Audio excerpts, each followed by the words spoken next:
Atlantis, a name that stirs the imagination like few others.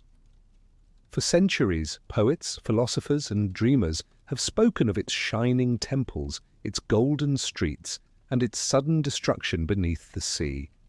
Most imagine it swallowed whole by waves, vanishing in a single night of catastrophe. Yet there is another possibility, one less spoken of, but no less haunting, a vision where Atlantis did not vanish entirely, but lived on in exile, carried by survivors who refused to be erased. Imagine for a moment that not all were lost when the waters rose. Picture ships launched in desperation, sails catching uncertain winds, carrying families, priests, and builders into the unknown. These wanderers would not have sought only islands or new coastlines. They may have crossed deserts, climbed mountains, and settled in hidden valleys, planting fragments of their memory in places no wave could ever reach. The sands of the Sahara, the oases of Egypt, the valleys of Arabia. These lands, now seen as empty and barren, may once have sheltered those who fled the drowned empire. Beneath shifting dunes and forgotten plains could lie the remains of Atlantean colonies, fragments of cities that carried forward the knowledge of their lost world. The desert, with its silence and its veils of sand, may be a greater archive of Atlantis than the ocean floor itself. Myths across the world echo this idea. Tales of stranger kings, of pale-skinned visitors who built in stone and taught agriculture, of golden ages destroyed by fire or flood. All may be faint memories of the same people, scattered across continents, remembered in fragments of legend. Their voices may be gone, but their presence lingers in ruins, in symbols, and in the whispers of the desert wind. To seek Atlantis in exile is not to search only beneath the sea, but to look beneath our feet, in deserts that preserve rather than destroy. It is to listen to the silence of the sands, to see dunes not as empty wastelands but as veils that cover entire forgotten chapters of history. Beneath them may rest the true legacy of Atlantis, not as a single drowned city, but as a story of survival, adaptation, and hidden endurance.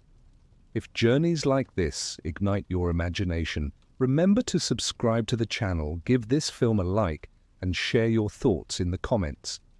Your voice keeps these stories alive, just as the whispers of Atlantis have endured across the centuries.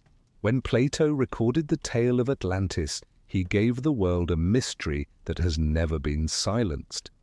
In Timaeus and Critias, he described an empire beyond the pillars of Heracles, a realm of immense wealth and extraordinary ambition, undone in a single day and night of misfortune. To many, these words are allegory, philosophy wrapped in myth. Yet when read with different eyes, they take on the shape of a memory half preserved, a recollection carried through generations before finding voice in his dialogues. Plato himself insisted that the story was older than Greece. He traced it to Solon, who had travelled to Egypt, and heard it from priests in the city of Sais. These keepers of ancient records spoke of a conflict between their ancestors and a mighty island power, and of the floods and fires that erased it from the world. Egypt was a land of memory, where histories reached further back than Greek imagination dared. If the priests spoke of Atlantis as history, it may be unwise to dismiss it as fiction. The description in Critias lingers in its details: the concentric rings of land and water, the bridges and channels, the temples adorned in precious metals, and a fertile plain divided by canals. Yet the dialogue breaks off abruptly, leaving an unfinished account that ends not with resolution, but with silence.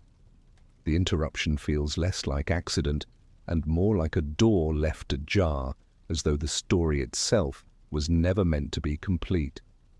If Atlantis was more than allegory, its destruction would not have ended its story. Survivors could have carried fragments of their knowledge, fragments of their culture, fragments of their very memory into distant lands. Plato's account may then be less a tale of vanishing and more the faint outline of something that survived in exile, waiting to be recognized. The scale of Atlantis, described as greater than Libya and Asia combined, suggests not a single city but an empire, an influence spread across wide territories.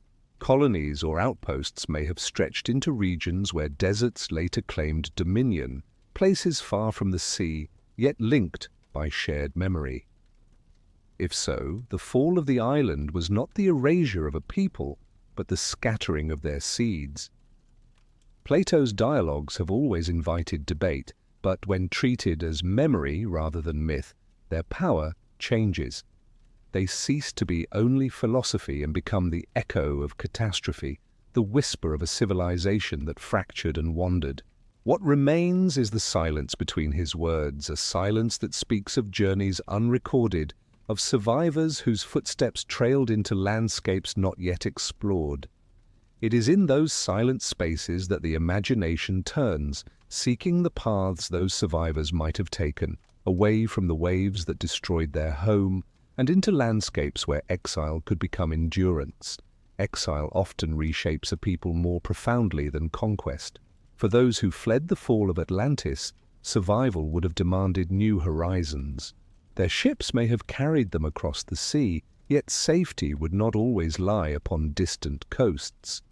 Rivers flowing inland, valleys shielded from storms, and green plains that stretched toward deserts may have drawn them deeper into the continents. Long ago, the deserts of Africa and Arabia were not the arid expanses they are today. Lakes filled their basins, rivers traced their valleys, and herds roamed beneath skies that carried heavier rains. Rock carvings on hidden cliffs reveal images of cattle, boats, and flourishing life, stark reminders that the Sahara once wore a very different face. Into such landscapes, exiles from a sunken empire could have come, bringing with them memories of water and stone. History is filled with peoples who wandered in search of survival. Nomadic tribes crossing continents, lawgivers leading their followers through wilderness, mariners founding colonies far from home. Each carries echoes of displacement. The children of Atlantis, if they lived, would not have been the first to set out upon such an uncertain road. Their journey might have begun upon the sea, but rivers would have drawn them inward. Over generations they would have exchanged sails for caravans and tides for winds. Their compass would have remained the stars, guiding them across both water and sand. The skills that once served them on the ocean would have been reborn in the desert. Whispers of such wanderers linger in tradition.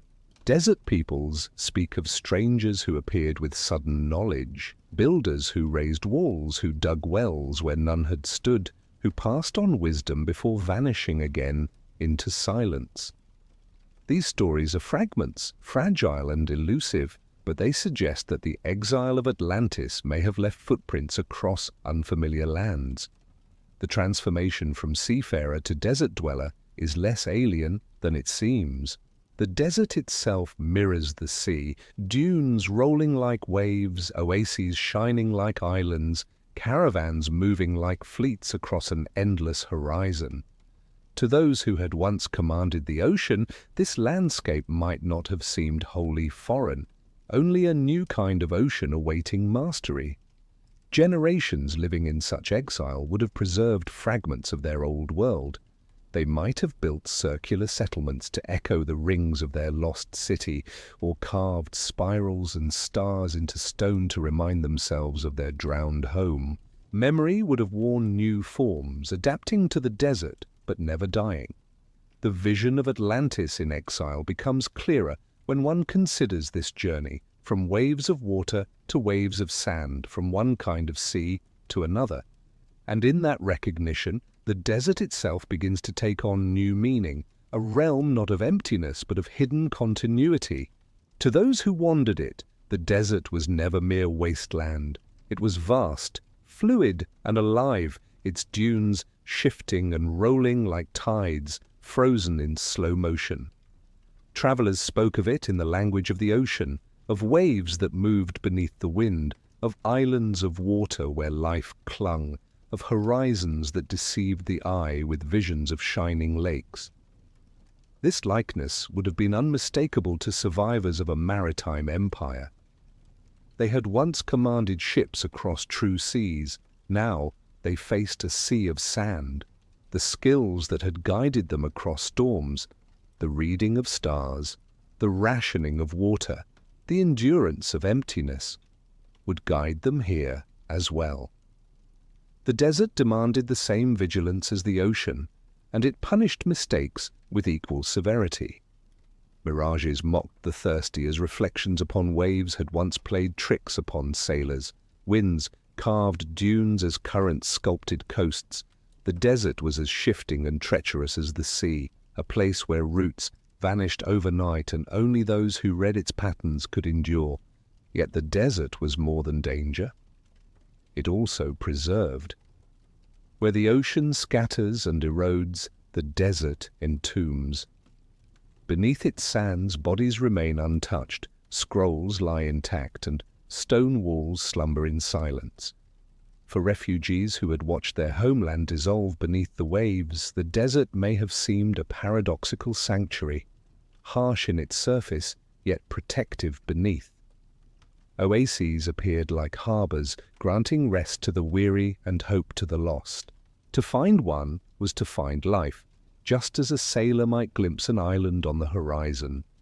Around these oases, settlements grew, fortresses rose, and kingdoms blossomed like green jewels within an arid expanse. For Atlantean exiles, the desert may have offered not only survival, but transformation.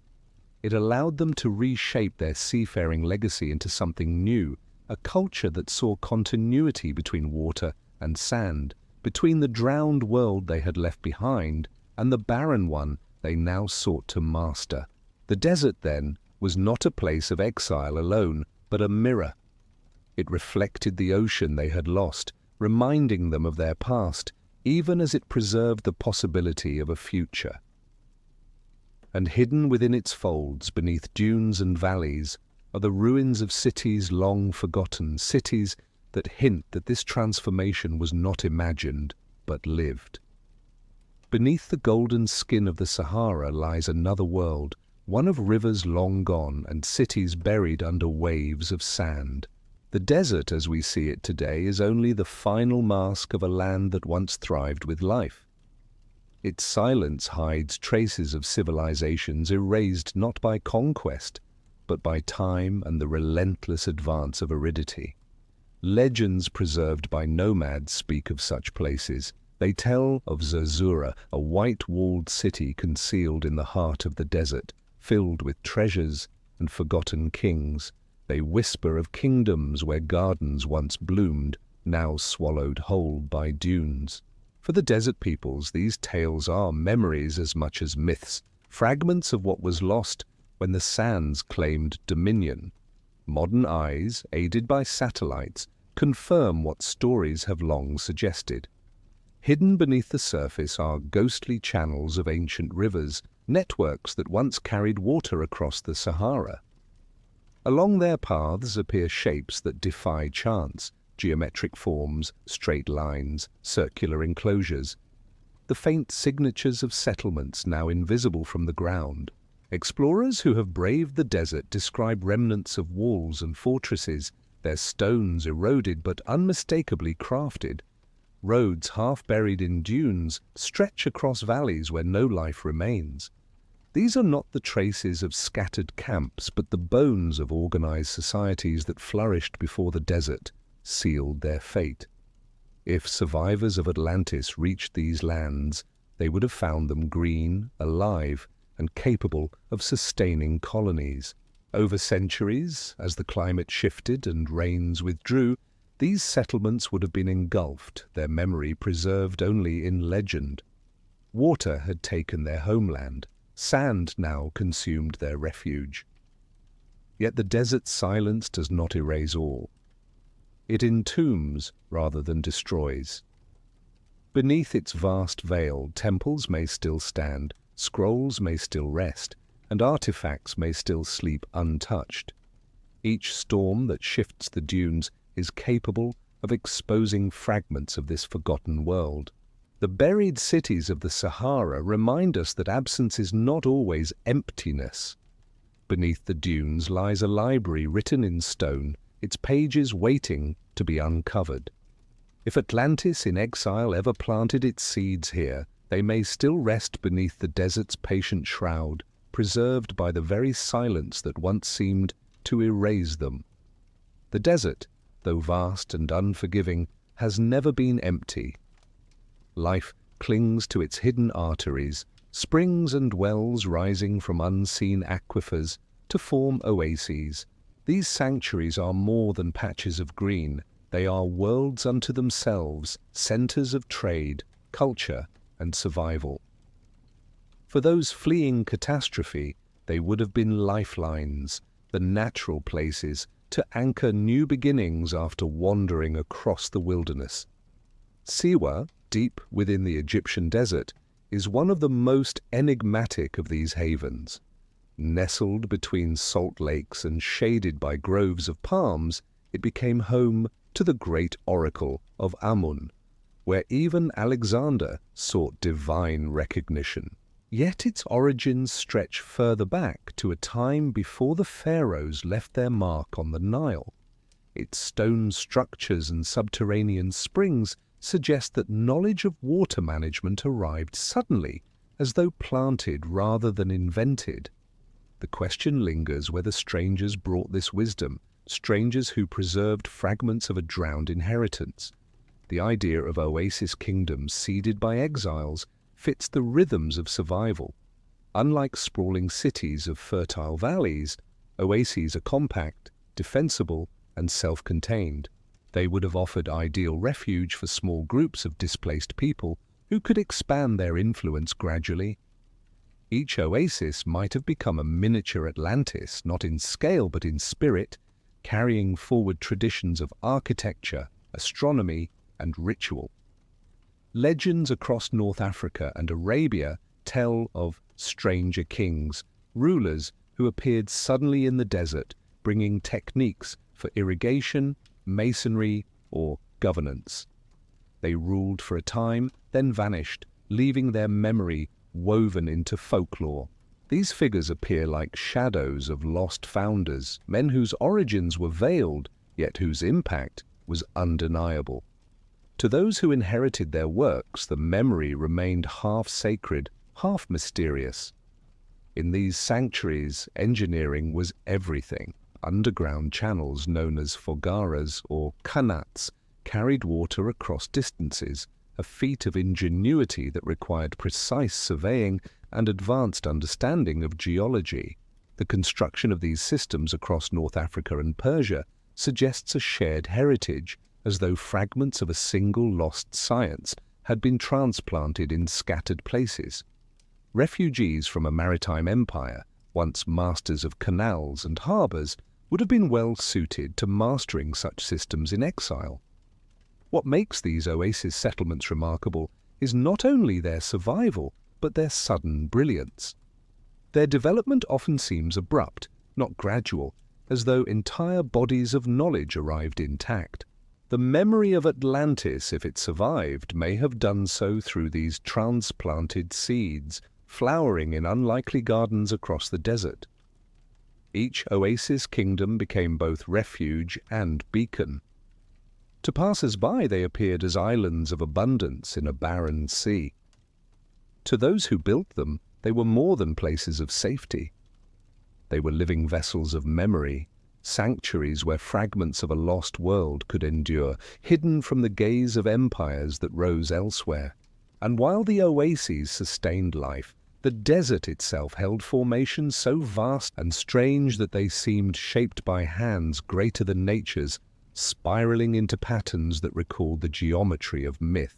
High in the air, looking down upon the endless Sahara, one shape arrests the eye, a colossal spiral carved into the earth, nearly 30 miles across. Known as the Rishat structure, or the Eye of the Sahara, it lies in Mauritania like a vast fingerprint pressed into stone. its concentric rings, eroded yet unmistakable, mirror with eerie precision the city Plato once described. Plato spoke of Atlantis as a city built in rings of water and land, with canals crossing its circles and a central citadel rising at its heart.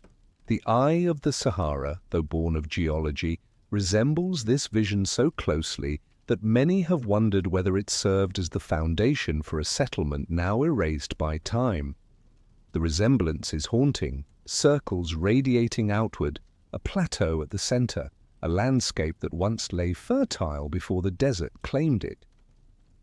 Geologists explain the Eye as the product of volcanic uplift and erosion, a natural formation sculpted by forces that predate civilization. Yet even they cannot deny that traces of human presence linger nearby. Stone tools, pottery fragments, and faint remains of structures along its edges. These hints are small, but they suggest that people once inhabited this place, drawn perhaps by its unusual form and its abundant resources in an age when the Sahara was green. If exiles from Atlantis sought to rebuild, they might have chosen this place precisely because it echoed the memory of their lost home. To live within a natural circle would have been to restore, at least symbolically, the architecture of their drowned capital. Here, geology and memory converged, creating a landscape that felt destined to hold the weight of forgotten kings. Local traditions lend further depth to the mystery. The peoples of Mauritania and the Sahara tell of ancient kingdoms swallowed by sand, of giants who raised cities, of rulers who commanded powers now lost. These tales are fragmentary, yet they repeat the theme of civilizations erased, leaving only whispers behind. Beyond the physical resemblance, the Eye invites symbolic reflection. Circles are the shapes of eternity, of cycles, of harmony. To dwell in a city built in rings is to dwell within the diagram of the cosmos itself. Perhaps the Eye, natural though it may be, became a sacred mirror, chosen as the stage upon which survivors of catastrophe sought to write their continuity.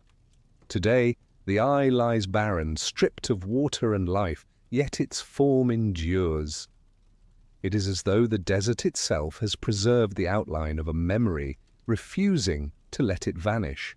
Whether natural marvel or the ghost of a city, the Eye reminds us that the desert is more than silence. It is a canvas upon which human imagination has always painted the echoes of lost worlds, and across its horizons stand monuments less vast, but no less mysterious, arrangements of stone and geometry that guard their secrets in quiet endurance. Throughout the deserts of Africa and Arabia, stones rise in patterns that defy chance. Circles, alignments, and megalithic structures stand against the sun, silent yet deliberate, their purpose obscured by time. To the casual observer, they appear as mere markers, yet when studied closely, they reveal alignments with the heavens, proportions too precise to be accidental. They speak a language of geometry, one that seems older than the civilizations officially credited with such knowledge. Geometry was never a mere tool for ancient builders. It was a sacred discipline, a bridge between the earthly and the cosmic. Circles, spirals, and stars carried meaning, embodying harmony and divine order. To create a stone circle aligned with the solstice was not only to track the sun, but to root human life within the rhythm of the universe.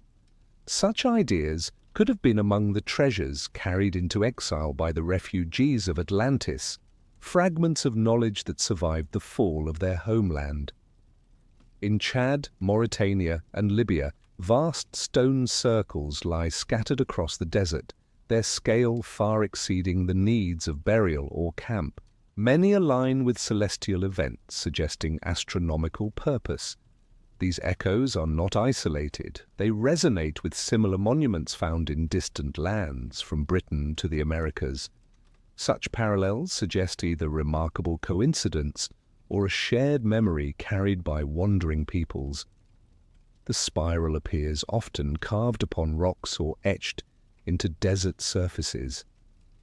It is the simplest form, yet it carries the deepest resonance, recalling both the rings of Atlantis and the eternal motion of water.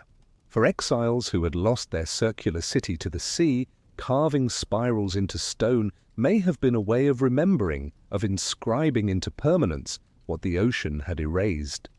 Some desert monuments also act as star maps, depicting constellations as they appeared thousands of years ago. This requires both precise observation and the passing down of astronomical traditions. A seafaring people, reliant upon the stars for navigation, would have carried such traditions with them, and it is not difficult to imagine their descendants preserving them through monuments of stone. What is striking about many of these sites is their antiquity. They appear suddenly without clear developmental stages, as though entire systems of knowledge arrived fully formed. This abruptness supports the idea of inheritance, that refugees brought with them wisdom from elsewhere and inscribed it into new landscapes. The desert, which erases so much, has preserved these works. Each alignment, each circle, each spiral stands as a fragment of thought cast into stone. They remind us that geometry is not only a science, but a memory, a way of carrying forward the essence of a civilization. And where geometry whispers, megaliths roar. Scattered across the desert, massive stones stand like guardians of time, silent monuments to builders who sought permanence against the shifting sands. Across the great deserts rise stones of staggering presence, megaliths set upright, circles spanning wide fields, alignments stretching toward horizons. Their builders are nameless, their purpose uncertain, yet their endurance speaks volumes. Unlike wood or clay, which crumble and vanish, these stones defy time itself, standing as guardians of memory in landscapes otherwise erased. Nabta Playa in southern Egypt holds one of the most intriguing examples. Long before the first pharaoh raised a pyramid, stones were arranged here into a calendar circle aligned with the summer solstice. The precision is undeniable, suggesting astronomical knowledge deep-rooted and deliberate. This oasis of science in the desert hints at a lineage of wisdom older than Egypt itself, preserved through exiled peoples who carried it across distances. Further west, in Mauritania and Chad, megaliths stand in clusters, sometimes in circles, sometimes in rows that align with the path of the stars. Arabia, too, holds its share of mysterious formations, circles and cairns stretching for miles across barren plains. Their sheer number and variety suggest a tradition, a culture that saw stone as the vessel of permanence. To those who had seen their homeland swallowed by the sea, stone may have been chosen as the one material that could resist the forces of erasure. Temples and cities might vanish beneath sand, but the stones placed upright upon the land would endure, monuments to memory itself. Desert legends often attribute these stones to giants or to kings who reigned in ages before recorded history. Such myths are more than idle tales. They may be the echoes of a people whose memory was too ancient and too strange to fit comfortably within later traditions. Exiles of Atlantis, remembered dimly, may have become the giants and stranger kings of folklore. The scale of some of these structures is breathtaking. Stones weighing many tons were raised into place without clear tools or methods. To accomplish such feats required both organization and intent, qualities of a culture determined to leave its mark. These megaliths are less like graves and more like declarations, voices inscribed in stone against the silence of the desert. Their endurance is haunting. Thousands of years have passed, yet they remain. The sands shift, storms rage, empires rise and fall, but the stones stand unmoved. They are witnesses to time itself, guardians of an age whose memory has been largely forgotten. To walk among them is to feel the weight of continuity, the sense that civilizations do not vanish utterly but leave behind anchors, monuments that defy the erasures of water and sand. These stones are messages across time, silent yet eloquent, suggesting that those who placed them knew the fragility of memory and sought to guard it. The desert has swallowed much, but in these megaliths it has preserved the voices of its exiles. Whether Atlantean or of another name, their builders carved permanence into impermanence, leaving guardians who still watch across the sands. Among the peoples of the desert, stories of a distant golden age echo like half-remembered dreams. Across North Africa and the Middle East, tales speak of civilizations that once flourished with abundance and wisdom, only to be destroyed by calamity. Some say the heavens sent fire, others say the waters rose in fury, and still others whisper of lands swallowed by sand. The details vary, but the pattern remains. A great power undone, leaving only fragments of its memory behind. In Berber traditions, ancient songs recall ancestors who lived in fertile lands before the desert consumed them. Their stories speak of rulers who governed justly, of cities filled with knowledge, and of cataclysms that erased all but a handful of survivors. These myths paint a portrait of a time when the Sahara was green and vibrant, a realm worthy of legends. Arabian lore speaks of vanished tribes punished for arrogance, their cities turned to dust beneath storms that raged unceasingly. The Quran itself references peoples destroyed for their disobedience, their monuments left as warnings to future generations.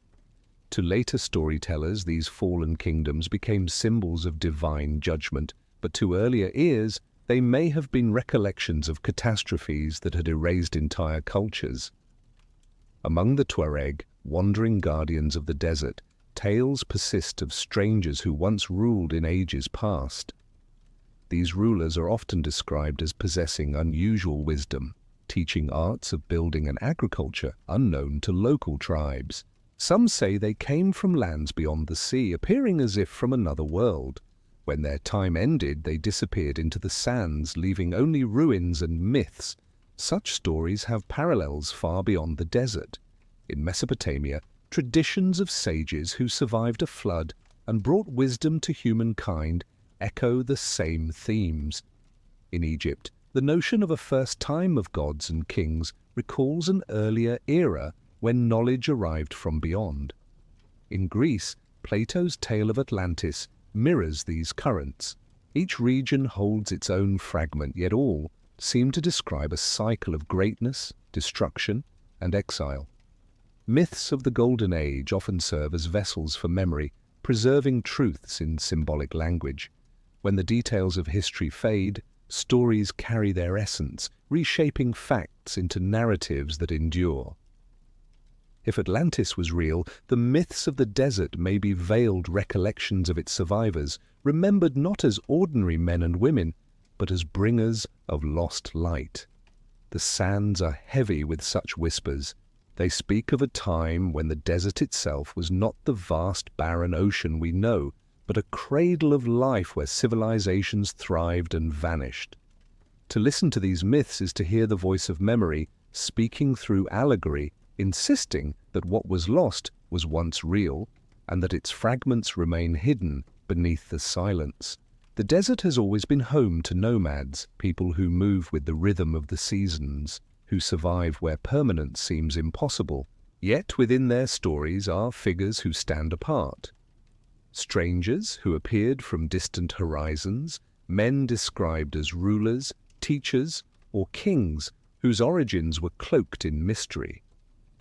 These figures are remembered not as conquerors, but as guides who offered gifts of knowledge before fading back into legend. Among the Bedouin, tales are told of pale-skinned visitors who arrived in forgotten centuries, bearing wisdom of the stars and of the earth. They taught the making of wells, the taming of animals, the observation of the heavens.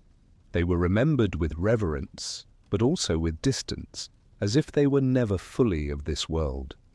Their legacy remained in customs and in stories told beside desert fires. The Tuareg speak of ancestors who came from places beyond the sea, carrying strange tools and building in stone where the nomads themselves had never sought permanence.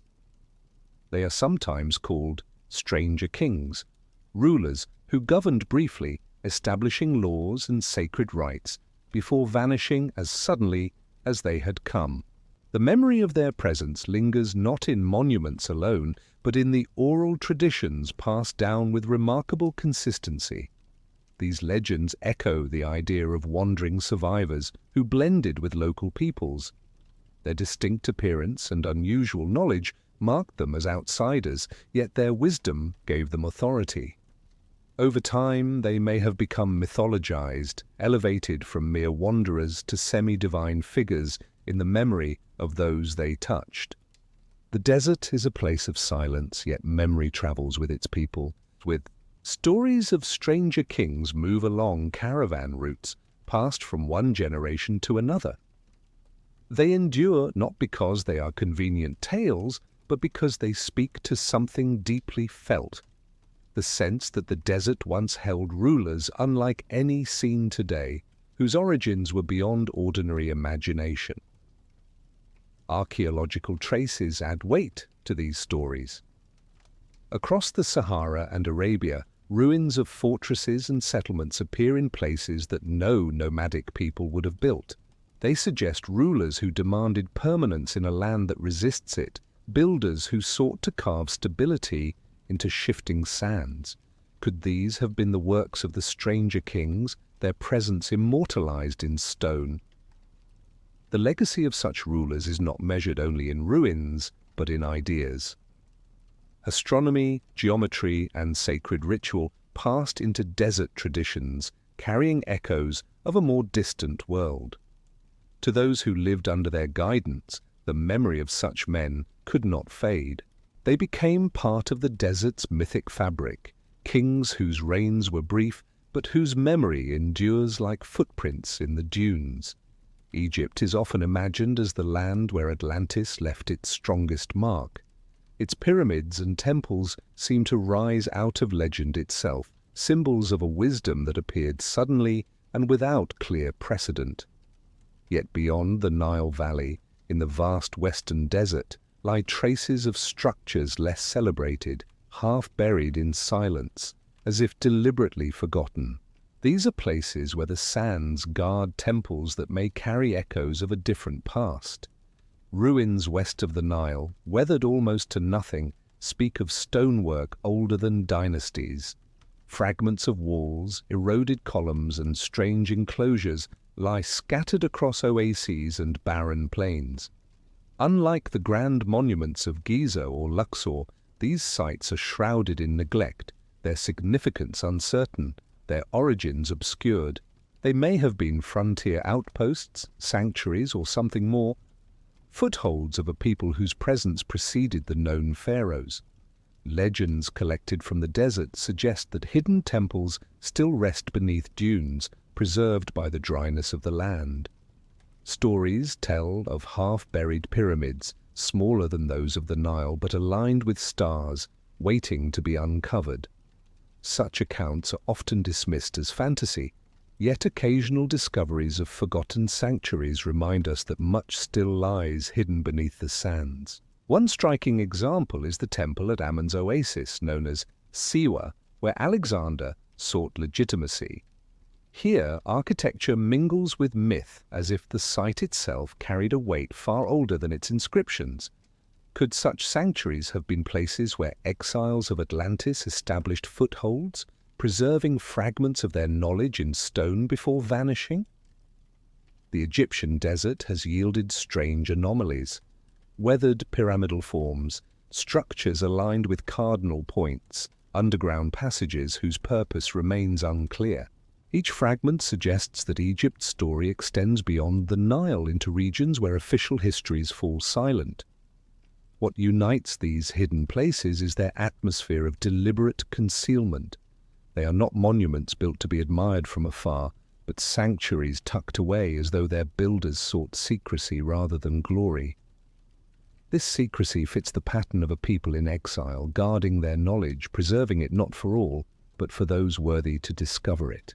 If Atlantis found refuge in Egypt, it may not have been only in the grandeur of the Nile Valley, but also in the forgotten deserts at its margins where temples slumber beneath the sand, silent witnesses to a chapter of history yet to be revealed. The story of Atlantis begins with water. A mighty city swallowed by the sea, a people scattered by waves, a homeland erased in a single night. Yet for those who survived, a second catastrophe awaited. Not the drowning of oceans, but the encroachment of deserts. To lose a world once is tragedy. To watch it vanish twice is devastation beyond measure. The Sahara was not always what it is today. Thousands of years ago it was fertile, dotted with lakes and rich valleys. Settlements thrived along its rivers, carving their lives into landscapes that are now barren. As the climate shifted, rains diminished and the desert advanced relentlessly. Towns once fed by rivers became ghostly, their ruins engulfed by dunes. What water had spared, sand consumed. For exiles who had already watched their islands sink beneath the sea, the transformation of green lands into wastelands would have carried cruel familiarity. First water had erased their homeland, now sand threatened their colonies. It was as if nature itself had conspired to bury their memory twice over, leaving only fragments of their presence in places too hostile to endure. Archaeological traces confirm this cycle. Stone tools, pottery, and remnants of walls lie beneath dunes, silent testimony to peoples who once flourished where no life exists today. The pattern is always the same: thriving settlements, followed by abandonment, followed by burial. The desert does not merely destroy, it covers, it conceals, it makes memory invisible. To those who lived through this slow catastrophe, the desert must have seemed like an ocean in motion, its waves of sand swallowing land as surely as the tides. Survival demanded adaptation, with migration to oases, mastery of water, and the building of monuments in stone to resist erasure. Yet even these measures could not halt the advance of the desert forever. The twin catastrophes of water and sand frame the exile of Atlantis. The first scattered them, the second buried their traces. Water erased their island, sand erased their colonies. Together, these forces ensured that their story would not remain in open view, but hidden beneath the surfaces of Earth itself. And yet, despite such forces, memory endures. In ruins, in legends, in symbols carved into stone, the voice of Atlantis whispers still. What was destroyed was never entirely erased, for the desert, though merciless, is also a keeper. Beneath its silence, the memory of exile remains sealed, awaiting rediscovery. When scholars speak of the dawn of civilization, they point to Mesopotamia, the land between the rivers, where cities like Uruk and Ur first rose from the earth. Yet even within this celebrated cradle, the myths whisper of wisdom not born there but carried in, gifts of beings who arrived after the Great Flood. Among the Sumerians, these figures were known as the Apkallu, sages who emerged from the waters to teach writing, agriculture, and sacred law. Their story is strange, for it suggests that the origins of civilization came from outsiders. The Apkallu were described as part human, part divine, cloaked in feathers or scales, straddling the line between man and more than man. They carried tablets of knowledge, built temples, and guided kings. When floods struck, they returned, offering survival and renewal. To many, they are symbols of divine intervention, but to those who listen differently, they may be memories of real survivors, strangers from a ruined world who carried wisdom into Mesopotamia. Sumerian texts also speak of a great deluge that destroyed earlier cities, a flood so vast that it nearly ended humanity. The tale is mirrored in the Epic of Gilgamesh, where Utnapishtim survives a flood by building a vessel, and in later traditions of Noah, who preserves life in an ark. These recurring stories suggest a collective memory of catastrophe, and of survival through knowledge passed down by a remnant few. If the exiles of Atlantis reached the Fertile Crescent, they may have been remembered not as mortals, but as beings of extraordinary power. Their skills in agriculture, astronomy, and architecture would have seemed miraculous to those still living in tribal simplicity. Over time, their human origins may have been forgotten, transformed into myth, their teachings attributed to divine sages instead of wandering refugees. The resonance between Sumerian myths and Platonic Atlantis is striking. Both speak of floods, of civilizations undone, of knowledge preserved by survivors. Both place emphasis on wisdom carried into a new age, wisdom that shapes the foundations of later culture. The possibility emerges that Mesopotamia's flowering was not an isolated miracle, but the result of seeds planted by older hands. Desert lands east of Mesopotamia also hold traces of forgotten civilizations. Arabia, long thought barren, has revealed ruins of settlements and temples buried beneath dunes, places where trade and culture flourished before being erased. These sites suggest that Mesopotamia's rise may have been part of a broader web of knowledge that stretched across deserts and valleys, woven together by migrations that are now only dimly remembered. The Apkallu myths remind us that knowledge often enters suddenly fully formed, as if transplanted rather than invented. Writing, astronomy, and architecture appear in Mesopotamia with a brilliance difficult to explain by slow development alone. Perhaps these were not spontaneous inventions, but fragments of an inheritance carried from lands long forgotten. In the great flood myths, in the strange figures of sages, in the sudden rise of cities where deserts once ruled, one hears an echo, faint, elusive, but persistent. It is the echo of a memory that refuses to die, a whisper of exiled knowledge that took root in Mesopotamia and shaped the course of history. To the south of Mesopotamia stretches the vast Arabian desert, a land of dunes, mountains, and hidden valleys. Though often imagined as desolate, it was once home to flourishing kingdoms, places where incense flowed along trade routes, and cities rose only to vanish beneath the sands.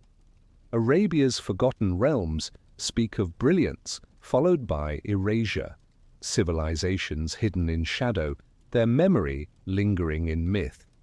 One of the most compelling legends is that of Ubar, often called the Atlantis of the Sands.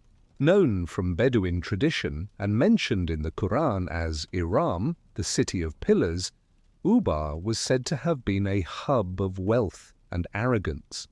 Its rulers defied the divine, and their punishment was swift. The city was swallowed by the desert, leaving no trace but whispers. For centuries, Ubar was thought to be only a tale until explorers and satellites revealed ruins in Oman that bore startling resemblance to the descriptions. The fall of Ubar is emblematic of Arabia's forgotten kingdoms. Cities along caravan routes that carried frankincense and myrrh to distant lands, yet one by one they disappeared as trade shifted and the desert advanced. Their ruins remain buried, their walls concealed by dunes that shifted relentlessly over centuries. Inscriptions and petroglyphs scattered across Arabia depict animals, rituals, and symbols that predate Islam by millennia. They suggest a richness of culture largely overlooked, a tapestry of kingdoms whose histories are only beginning to be pieced together. Among these fragments are signs of advanced water management, wells and cisterns that suggest knowledge far beyond what survival alone would demand. For those who seek Atlantis in exile, Arabia's hidden cities resonate strongly. A kingdom swallowed by sand, remembered only in scripture and myth, echoes too closely the tale of a drowned civilization to be ignored. If survivors of Atlantis moved eastward, Arabia may have been one of their destinations, a land where desert and memory converged. The Quran describes Iram as a city adorned with lofty pillars, a detail that resonates with the architectural traditions of forgotten civilizations. Pillars rise in megalithic ruins across the Mediterranean and the Near East, symbols of permanence and grandeur. That such imagery appears in Arabian legend suggests connections deeper than chance. The survival of Ubar in myth, despite its burial in sand, shows how memory resists erasure. Oral traditions preserved its story across centuries, ensuring that when its ruins were finally uncovered, the legend was already waiting.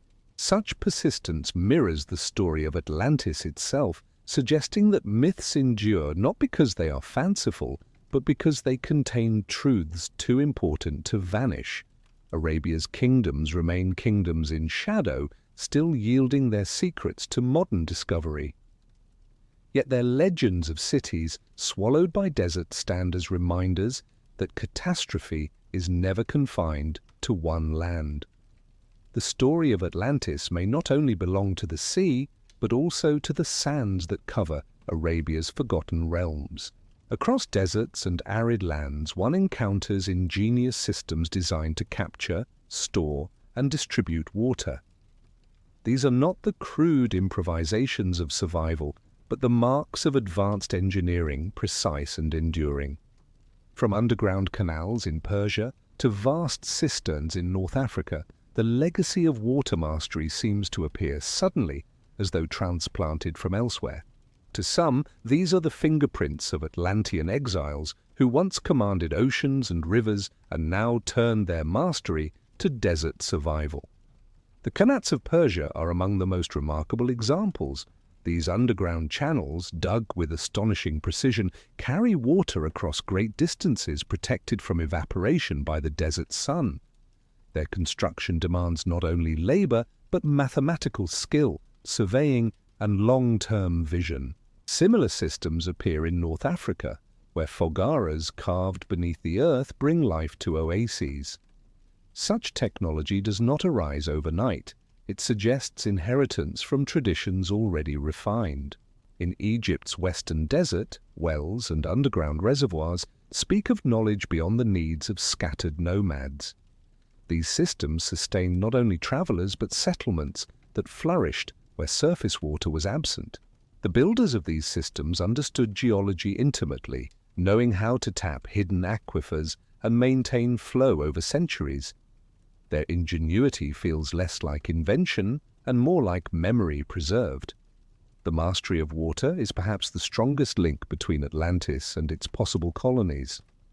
Plato described the island city as a place where canals nourished plains, where engineering united the natural with the man-made. Survivors carrying such traditions would have applied them wherever they settled, transforming barren lands into gardens, deserts into sanctuaries. Legends of stranger kings often speak of their ability to bring water to dry lands. Stories of rulers who struck the earth and summoned springs, who built wells where none had existed, may be mythologized accounts of engineers whose skills seemed miraculous to those without such knowledge. These figures live on in memory because they brought life itself, the most precious gift in the desert. What is striking is not only the sophistication of these systems, but their persistence. Many Qanats and fogaras still function today, their channels still carrying water after thousands of years.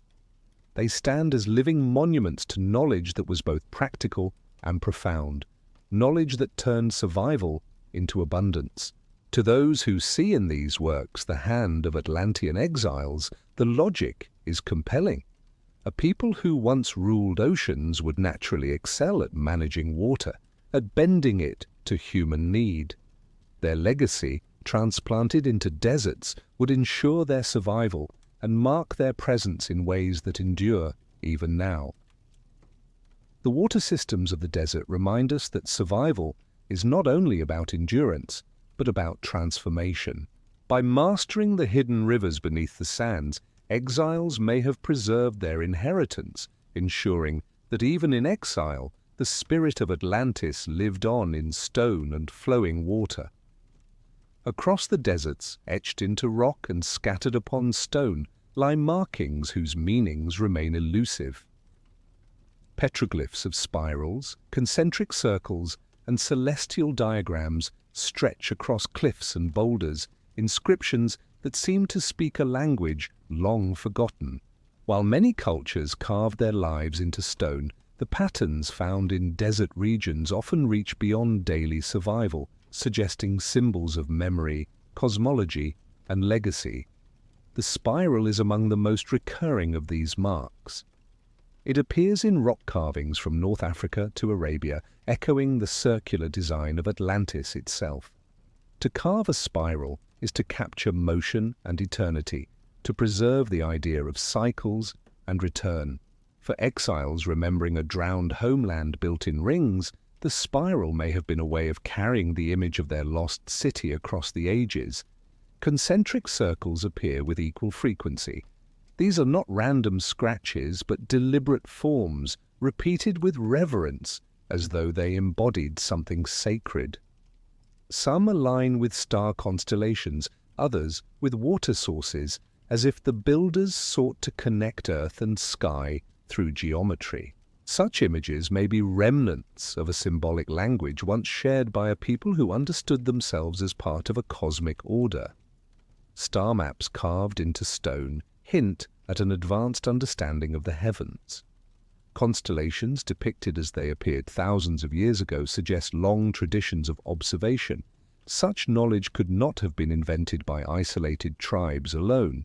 It feels inherited, transplanted, passed down from ancestors who had once ruled with mastery of sea and sky. These symbols carry the essence of communication without words. They are fragments of a script, a lexicon of sacred geometry left behind by masters whose names we no longer know. They remind us that memory can survive in form even when language itself has vanished. Petroglyphs endure where paper burns and clay crumbles. In the silence of deserts, they remain as voices etched into eternity, waiting to be read. To see them is to feel the presence of forgotten masters who preserved their truth not in chronicles but in symbols that transcend time, and scattered not only in symbols but in monumental stone, the guardians of memory stand still, silent megaliths that watch over the deserts, bearing witness to civilizations long gone yet never erased. Unlike the sea, which devours and scatters, the desert preserves. Its dryness halts decay, its sands entomb and protect. Within its embrace, mummies remain intact, scrolls endure, and structures lie hidden in silence. In this way, the desert becomes a tomb not of destruction, but of memory, a vast archive waiting for rediscovery. Archaeologists know this preservation well. In Egypt, bodies wrapped thousands of years ago emerge as though only recently buried, their skin and hair still clinging to bone. In caves and hidden chambers, papyrus texts survive, legible after millennia. Such conditions suggest that even greater treasures may still rest, concealed beneath dunes where no hand has yet searched. If Atlantean colonies once took root in deserts, their traces may lie waiting in perfect preservation, temples half buried, archives sealed within stone, artifacts entombed in sands that shield rather than erase. Unlike the ocean floor, which corrodes all, the desert might hold their legacy as intact as the day it was abandoned. Legends of hidden libraries, of secret chambers beneath dunes, persist in oral traditions. Some speak of scrolls that contain the wisdom of the ancients, preserved in places where only the worthy may find them. These stories, though dismissed as fantasy, resonate with the desert's proven ability to guard what time seeks to destroy. The idea of the desert as a tomb transforms how we imagine exile. What was lost may not be gone, only hidden. The sands may be less a grave and more a vault, keeping intact the memory of civilizations until the right moment of uncovering. In this vision, the desert becomes less hostile, more guardian than destroyer.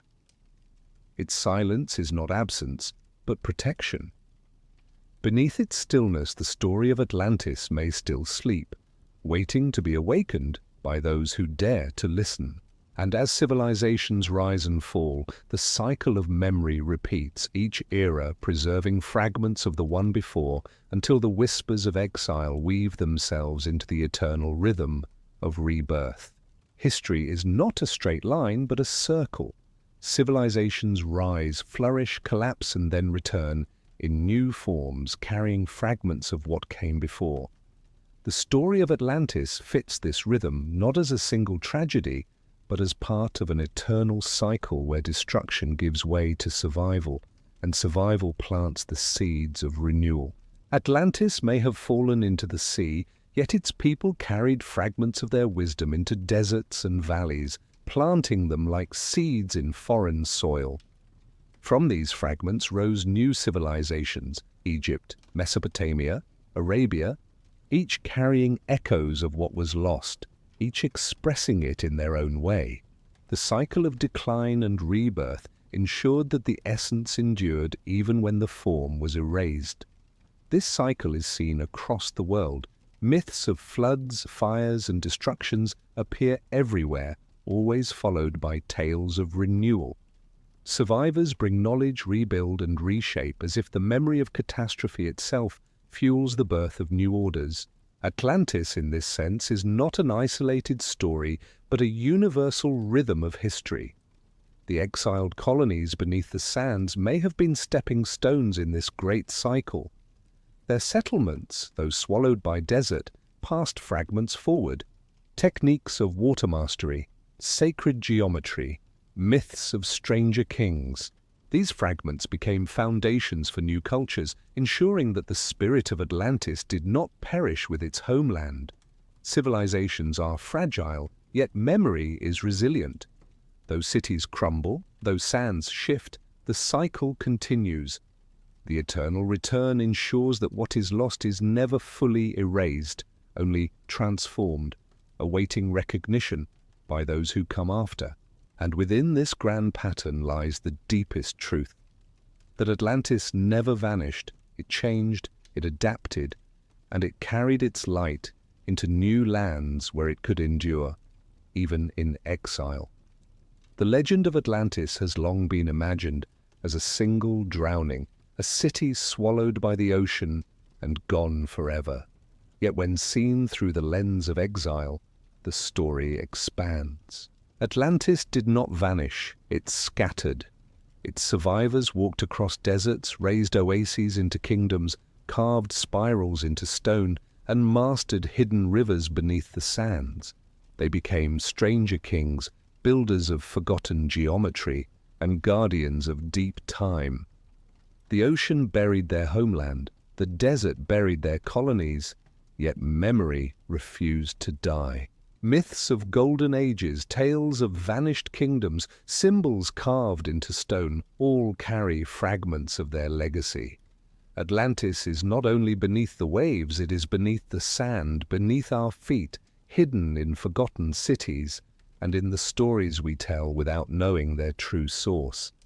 To speak of Atlantis in exile is to speak of survival, of transformation, of resilience. It is the recognition that civilizations do not vanish utterly. They leave traces, they seed others, they whisper through myths and symbols. The desert, once seen as a place of silence, becomes a library of these whispers, guarding the story until we are ready to hear it. Perhaps the real legacy of Atlantis is not a city waiting to be found, but the persistence of memory itself. A memory carried across oceans and dunes, preserved in stone and story, waiting beneath the sands for us to uncover. If you have traveled with us through this journey into the forgotten colonies of Atlantis, take a moment to keep the story alive. Subscribe to the channel to follow future explorations into hidden histories. Like this film to let the story spread further. Share it with those close to you so the whispers of Atlantis may reach more ears, and write a comment to share your thoughts and reflections. Each action ensures that these stories of exile, memory, and discovery continue to find their way into the world. carried onward just as they always have been, through those who choose to remember.